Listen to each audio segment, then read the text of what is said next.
Hello again, and welcome to another episode of the Fun Fans Podcast. I'm your host, James Dillard. With me, as always, my co-host, Bailey Jackson. How you doing, Bailey? I'm good. Excited to be here tonight and have a few guests on the show to talk about college football playoffs.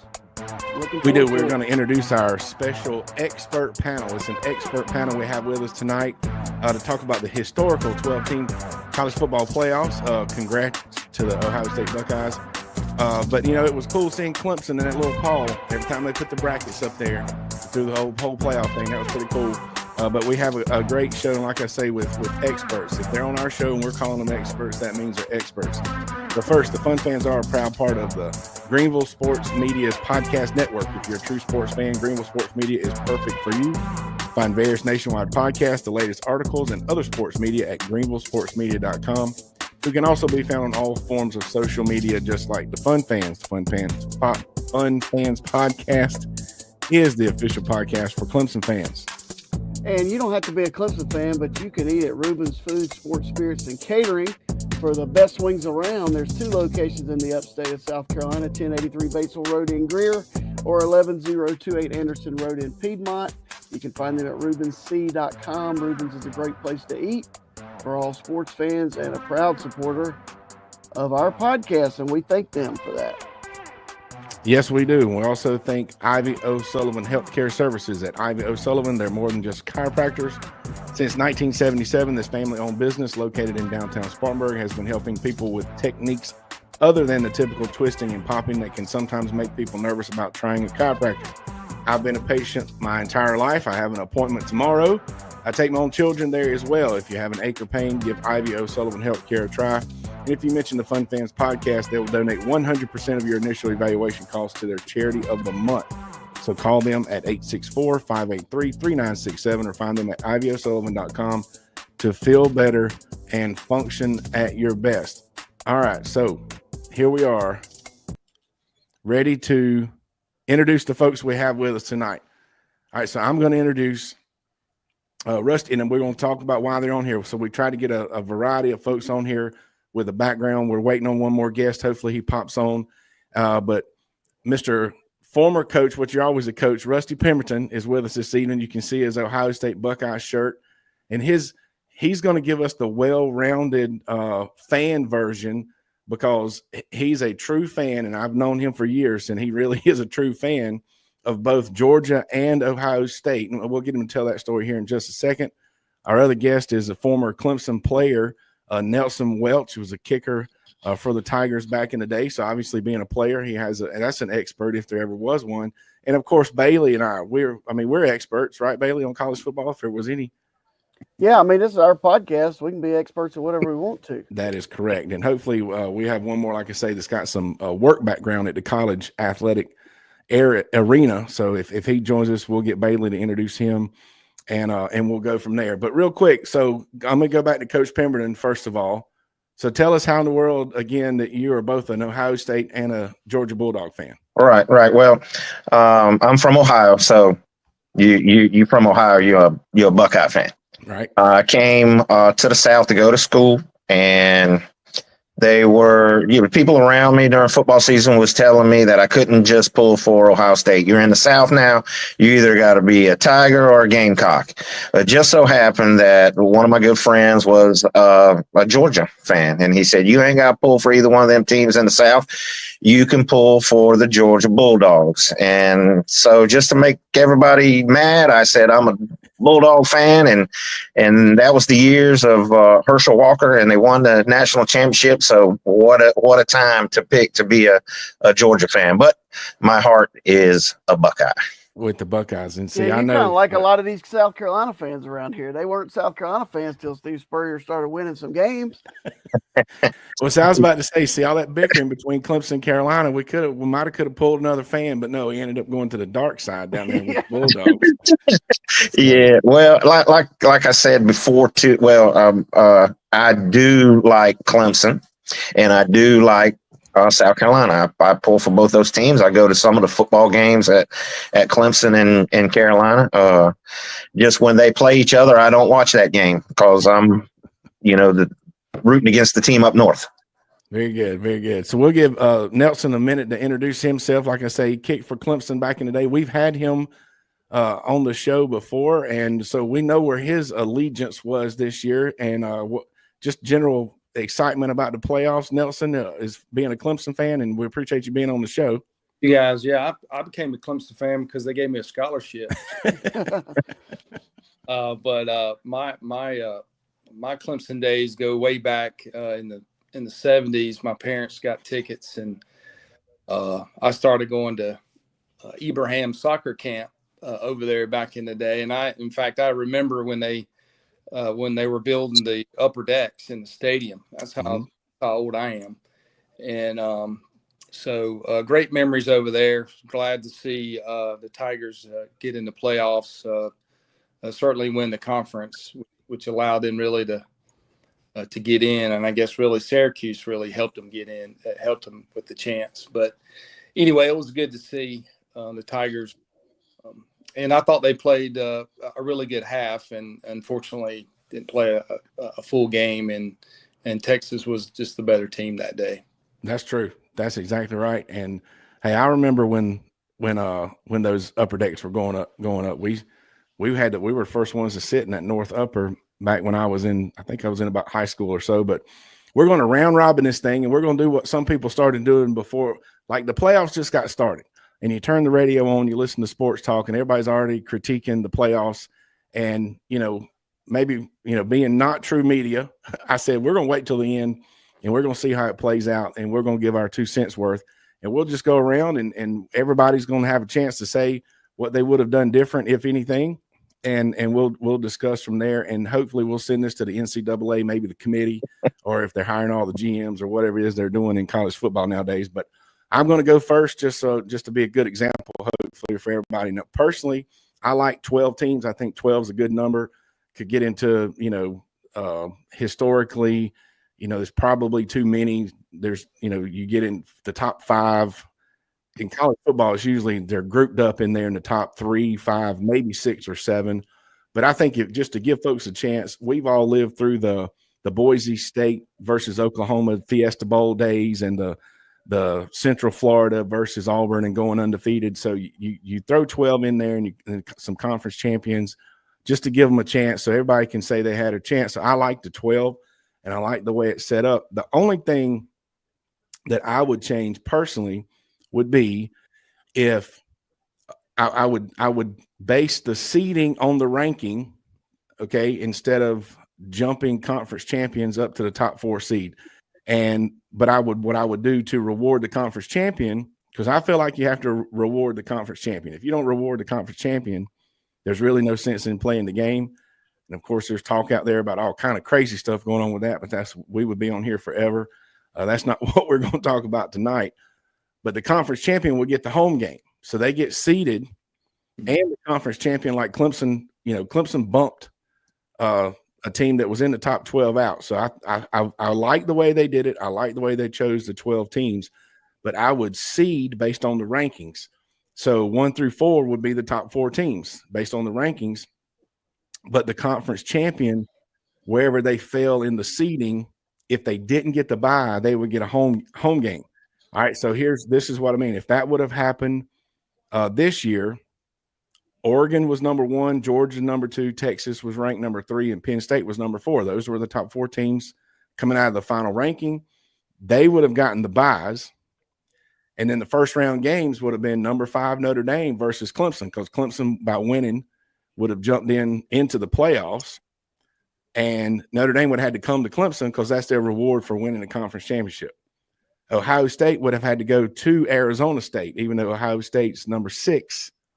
They go play a number 12 Arizona State because that's where they were ranked. Arizona State was ranked number 12, but Arizona State gets to host because they won the conference champion. And then number 7 Tennessee gets to host number 10 SMU because that's just the higher seed hosting. Neither one of those won the conference. And number 8 in Indiana has to go to number 9 Boise. That's what I would have done different. The seeding based on where they are, and but give the home game to the conference champion or the higher ranked team.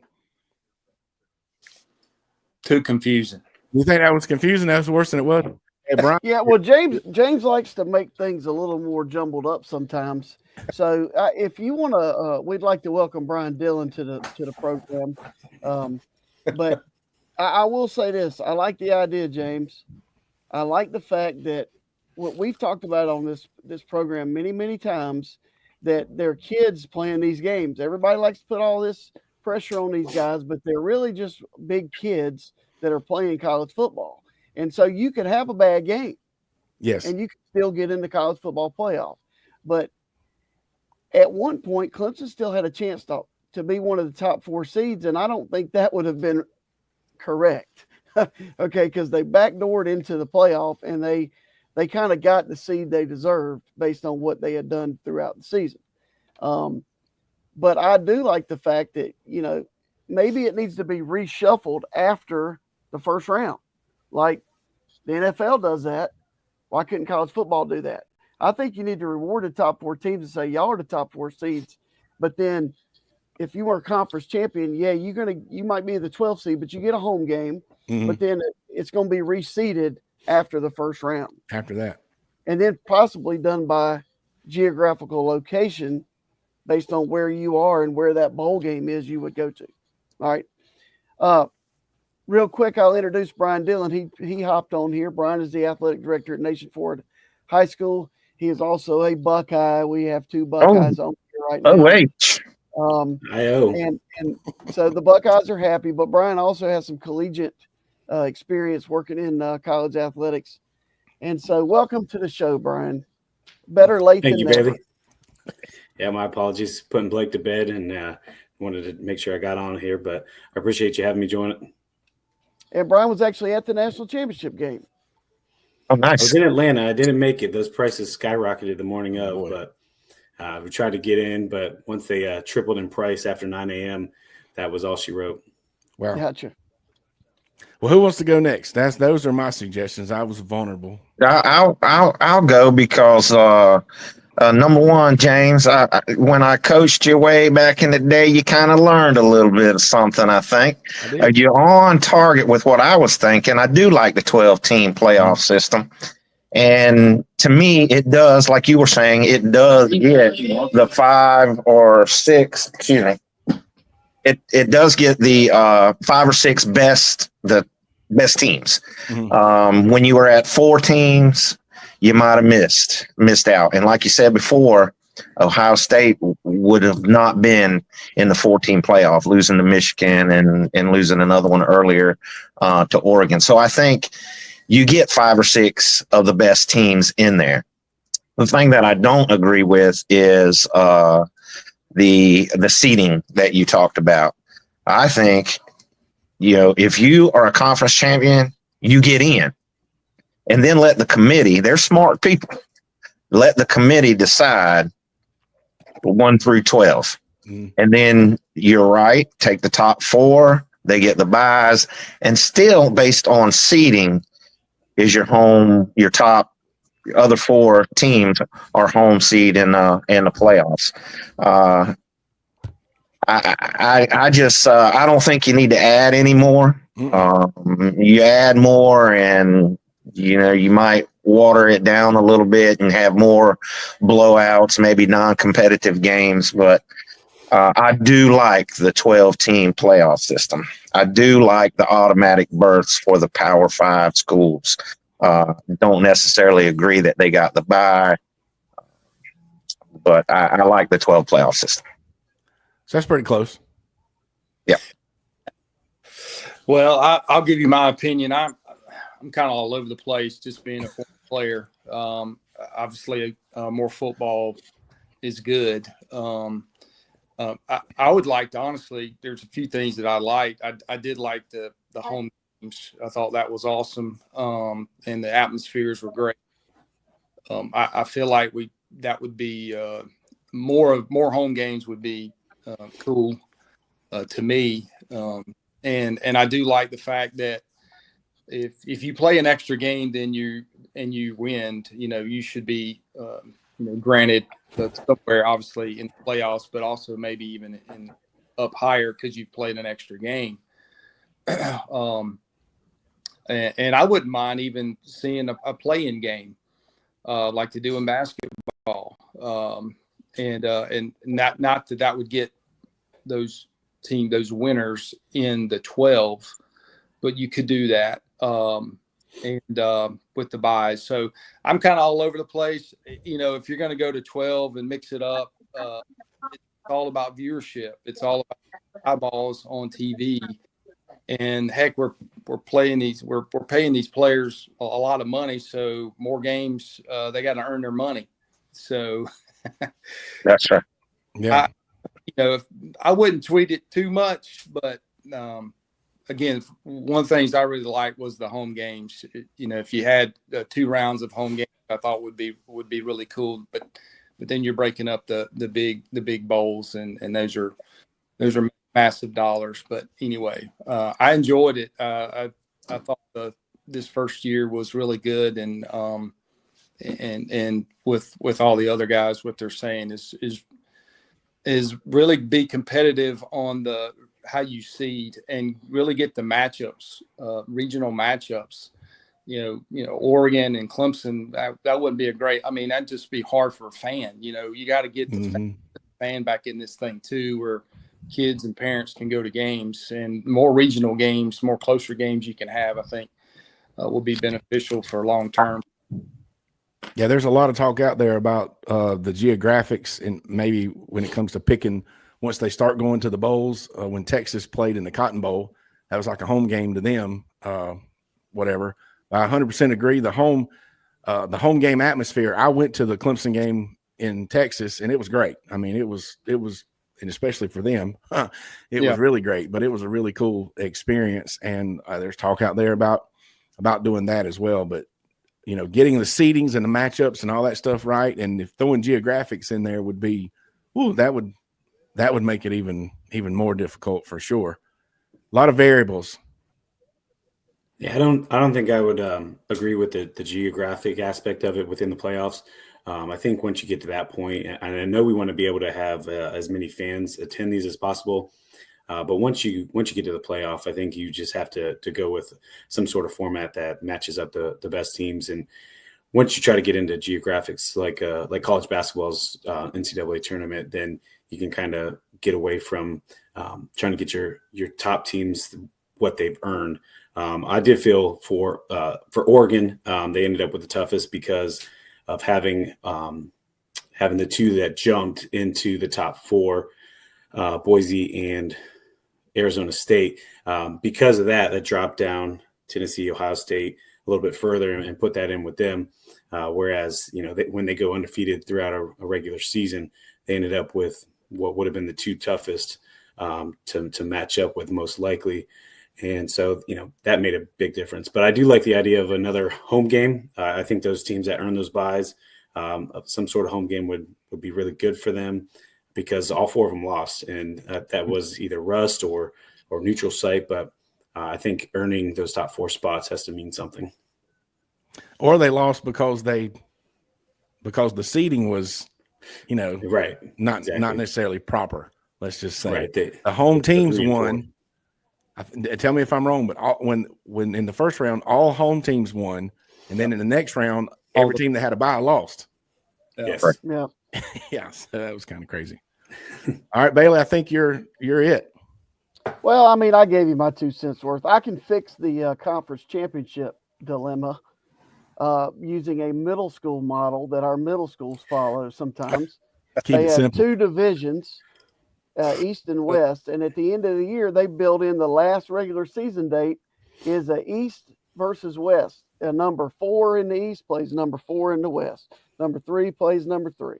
And so what you could do is you could have, in the ACC, for example, the number 1 team could not play that game and go to the conference championship. And then 2 could play 3, and so on down the list. That gives everybody the same number of games. And then whoever wins 2 and 3 gets to go to that game and play the number 1 seed. But that would have to take, that's like a 5-year plan, because those schedules are done pretty much.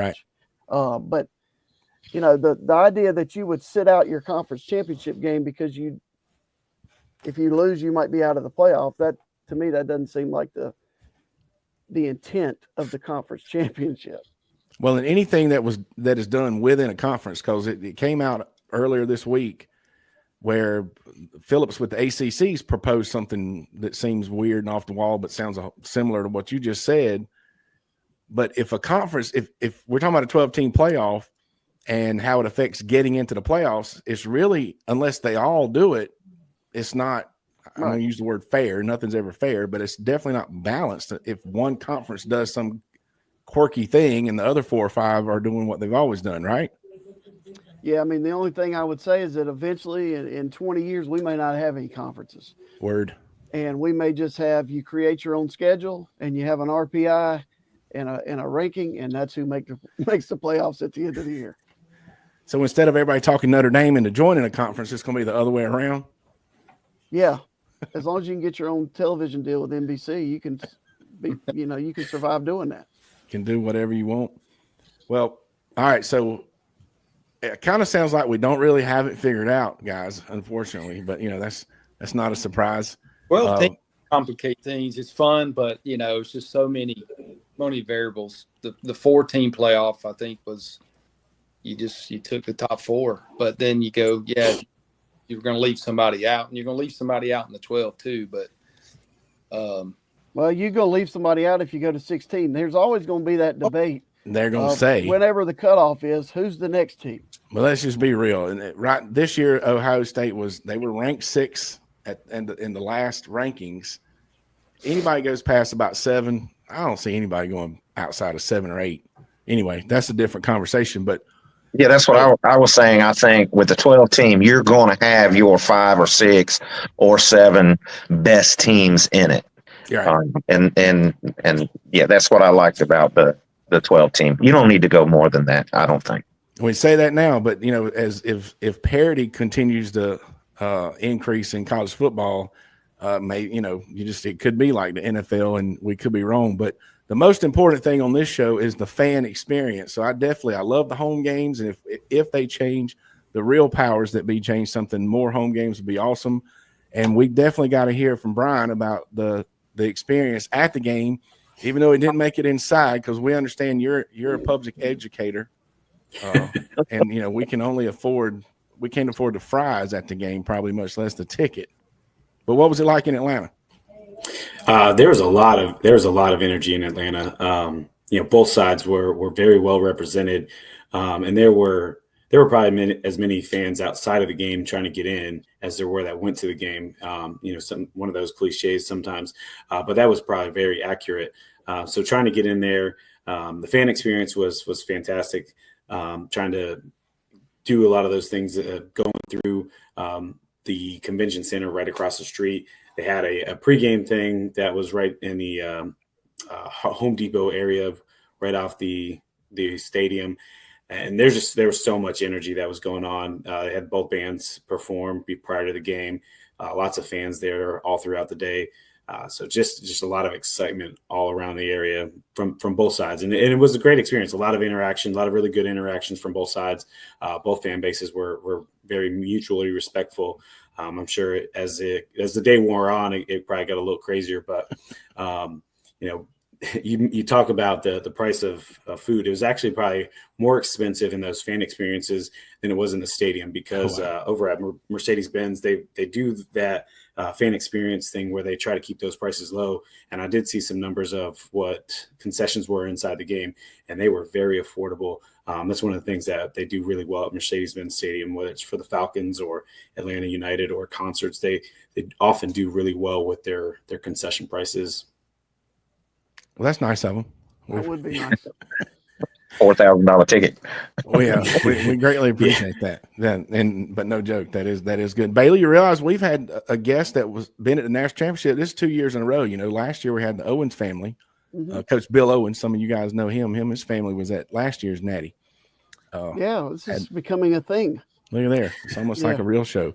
Hey, but speaking of the show, do we got 2 seconds to give us a basketball update? They'll just have to sit through Bailey's basketball update real quick. Oh, yeah, they're rolling now. They won again yesterday at Virginia Tech. Virginia Tech, I feel bad because I know Coach Mike Young well, and he's a great guy. But, man, he lost his whole roster after last year through transfers, including a kid that used to play for me at Clover. It's just sad the way college athletics is going, but Clemson wins again. They're playing really well. I really expect them to be ranked again here real soon. It's like 7 out of 8 they've won. So what's keeping them from being ranked? I really don't know. I think it's the perception of the Atlantic Coast Conference. Yeah. I like it. And you know, they beat the teams are good. They're just not great. You know, they're not bad teams. They're just not great teams, and they're not playing in the SEC or the Big Ten like everybody wants to talk about. The Gamecocks, who beat Clemson in overtime, haven't won an SEC game yet. Yeah. So it is tough. Well, it could be Clemson and Duke playing for the championship, right? Don't they? Yeah, play and that's in a couple weeks. I think it's on February the 8th. Yeah. It's been sold out since the preseason. Of course, my son's like, well, let's go to that game. I said, can you go to that one, buddy? We can go to the Virginia Tech at Clemson game, but not the one, the Duke game. But I think they have a week off now. They play next Saturday at NC State. Either way, it's always great to be a fan. Guys, we appreciate you being on the show. Nelson, Coach Dean, Ryan, great to meet you. Got a great show with the listeners. Somebody's going to share this with the NCAA and the CFP, and or maybe our Chinese spies will send it to them. All right. So thanks again for checking us out each and every Sunday. Don't forget to click subscribe on the Fun Fans Podcast YouTube channel, as well as your favorite podcast platform. Follow us on social media, and please share. Reach out to become a sponsor. On behalf of the Fun Fans Podcast, Jay Thriller Entertainment, Greenville Sports Media, and Bailey Jackson. Hey, always enjoyed it. Thanks everybody for being here. Go Tigers. Appreciate it.